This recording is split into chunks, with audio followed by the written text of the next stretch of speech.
Lawmakers are taking on Ticketmaster over the Taylor Swift pre-sale debacle. There's a bunch of popping off. Ticketmaster got a grilling from senators yesterday over the recent meltdown when Taylor Swift tickets went on sale for her latest tour. The company's domination of ticket sales for live events also came under scrutiny. Nicole Killian spoke to lawmakers and fans who want to make sure there isn't another meltdown. Using Taylor Swift's lyrics, Ticketmaster ought to look in the mirror and say, I'm the problem. It's me. Senators blame Ticketmaster for botching. Oh my God, stop. Oh my okay, yesterday the Senate held a hearing about Ticketmaster's monopoly power, prompted in part by the platform's mishandling of a Taylor Swift concert. They activated the Swifties, okay? And Swifties are a stan community that revolves around a white woman, okay? So they are going to be a little bit more powerful than other stan communities, specifically in the United States of America, for obvious reasons. Come on. Not saying that like Swifties are racist or anything. I'm just saying that in a white supremacist country, if you have stan culture and you have been able to activate a lot of white ladies, you now have one of the most powerful coalitions, one of the most active coalitions, one of the most powerful coalitions in the country. Okay, I am terrified of the Swifties. I do not want their wrath. I love them. I am a big fan of Taylor Swift. I like everybody. Okay, just for the record. Anyway, so what did billionaire-owned Bloomberg and Washington Post write about? In their op-ed section, Taylor Swift can stop slagging Ticketmaster. The much maligned ticket seller isn't perfect, but an intervention from Congress won't help consumers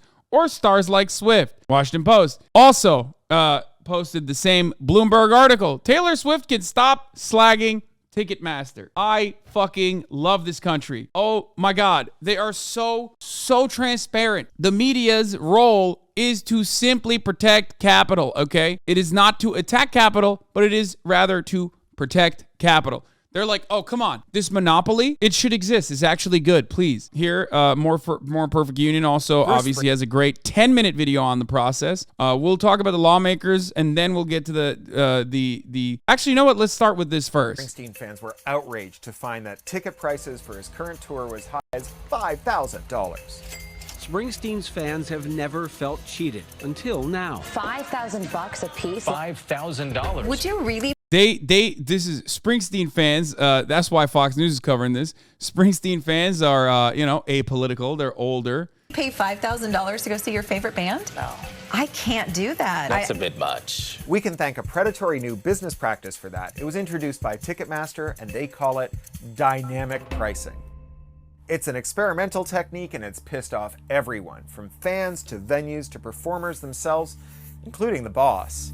Bro, dynamic pricing is just another way to say price gouging, okay? That's it. That's what this is. And the funniest part about this is that, like, people get mad at this stuff and they say price gouging, whatever. But, like, that's how capitalism works. This is just more capitalism built on top of the regular amount of capitalism. You're getting mad at more capitalism. Uber does this. Airlines do this all the fucking time. It's just the same thing. What do you mean? It's supply and demand. We're just doing supply and demand. So, how can Ticketmaster get away with it? Because they are the bullies of the music industry playground. Ticketmaster and Live Nation, which is the same company, but we'll get to that later, can basically do. Like, if you think this isn't happening in every facet of your existence, I don't know what to tell you. Why the fuck do you think egg prices are what they are currently? Why the fuck do you think the price of flour is up 50%? Okay? Where? Why is that happening? Why do you think that's happening? It's not just the avian flu, okay? It's not just the avian flu. I'm talking about every other thing that you consume, every other consumable thing that you eat that is not impacted by the avian flu. Is that not just inflation? How do you think inflation happens? We've been talking about this, and people that are infinitely smarter than me, like Robert Reich, has been talking about corporate consolidation and its impacts on making price gouging a permanent feature of the American economy, of the global economy, as a matter of fact, as a consequence of corporate consolidation for years. That's it. That's just, it's not, inflation just means consumer price index implies key goods that you need to consume to survive have gone up in price. That's what inflation is. That's just simply what that is. but the way people learn about inflation in the media makes it seem like it's magic. It's not. It's not magic. Ultimately, people make it seem as though corporations have no other choice but to increase prices of key goods, right? Ultimately, corporations could choose not to do such a thing, okay? Maybe take a hit on their profit margins, but they don't do that. They keep increasing the prices. So if that was the case, if this was motivated by this like unshakable rule, if this was like a natural law, then you wouldn't see prices go up for things like the oil barrel, okay, or crude oil, even if the demand was stable or even if the supply was stable. But that's not how this works. There is so much uncertainty involved in the pricing process. And that is because monopolies, like obvious monopolies like the cartel that you consider to be OPEC, have complete control over supply and even complete control over the pricing. In other places, in other instances, in other avenues, areas where you do not think that there is this corporate consolidation or an actual cartel like OPEC just personally saying, we're going to control the price here, okay? You have still functionally oligopolies, which are identical to how OPEC operates. That's it. What do you think it means when there are 6 mega corporations that control pretty much the entirety of your entirety of food choices? When you go to the grocery store and there is like 1,000 different brands of fucking cookies and shit, those are still all coming from like 3 to 5 to 6 different corporations. That's it. Do you know how easy it is to manipulate prices amongst 6 corporations? An example I use regularly and routinely is airliners, okay? There used to be a lot more airline companies in the United States of America, but corporate consolidation and monopolization has created a process where there are, unfortunately, usually one fucking airline for certain markets, not more than one, just one, okay? In other places, you have 2 or 3, max. Now, when your 3 airlines get together, they can very easily apply the same practices. They don't have to get behind a closed door, a cigar smoke-filled room, and decide, all right, you see, we need to change the prices of the airplane tickets together. It's called price leadership. One airline does it, and then the other airline follows, and then the other airline follows through. When there's less competition, when there's no competition whatsoever, they do this thing called price leadership. They cut certain aspects, or they make you pay for certain aspects. They paywall certain aspects of the trip. They add insurance. They add a whole bunch of hokum to try to take more money from your pockets for the same exact services they're providing. When one company does it, every other company follows. That's known as price leadership. It is very different legally than price fixing, which would be illegal, except it's the exact fucking same thing. There's just no backdoor deal. This happens in every facet of your existence. Everything that you touch, everything that you consume has some level of price leadership baked into the prices, and that's how inflation happens. That's how corporations, agricultural providers, which by the way are only sustainable as a consequence of the American government subsidies. Remember that. People say there's no central planning happening in the United States of America. That's not true. There is absolutely central planning, especially in big agri, which is over-reliant on the United States government subsidies that are being paid for by your taxpayer dollars. Those companies decide to control, manipulate the supply of food, okay? And they decide what the prices of food is going to be. It's not controlled by like, invisible levers or some shit. It's not magic. It's not something that companies can't do or can't, insure themselves against. It's just done deliberately because they can get away with it. In the absence of government regulation, companies will always try to squeeze more dollars out of you, the consumer. That's how it works.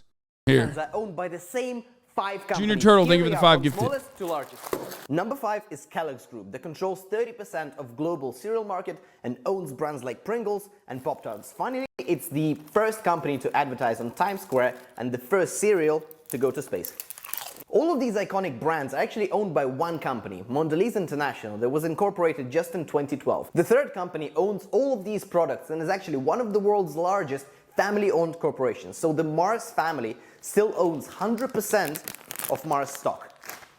PepsiCo Group is actually 3 times larger than the Coca-Cola Group, and it has all of these brands in its portfolio. Number one is the biggest food company including Mountain Dew, baby, in the world with $100 billion in yearly revenue. It's called Nestle, and it comes from Switzerland, dates back to 1860s. It owns Nescafe, Kit Kat, whole bunch of sparkling water, Nesquik, and 2,000 other brands. You think you have a choice. You think you have so many different variations, which you do, but they're still all owned by 5 fucking mega corporations. Whatever they want, because they have seized control over every aspect of the live music industry by creating a monopoly. This ticketing cartel has the power to destroy venues and artists who refuse to work with them. They even have their own resale platform, and they encourage and incentivize ticket resellers to gouge fans. All of these exploitative practices make Ticketmaster execs very, very rich. Live Nation CEO Michael Rapino made $70.6 million in 2017.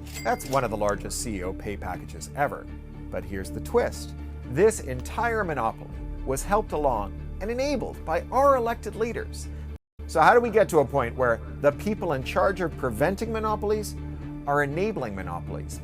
And more importantly, how can we take back power from Ticketmaster and their monopolistic brethren?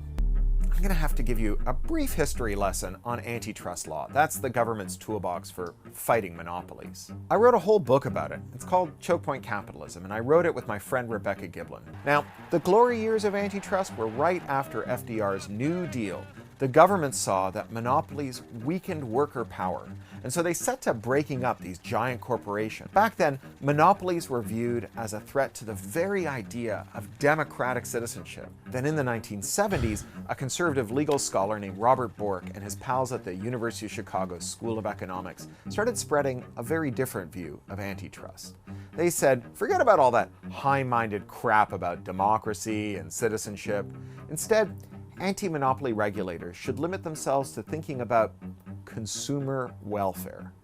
Basically, they focused on short-term goals like lowering prices rather than promoting competition in and of itself, and most importantly, preventing the gross power abuses of monopolies. Antitrust enforcement fell by the wayside as a priority. The Democratic Party platform didn't even mention antitrust once between 1992 and 2016.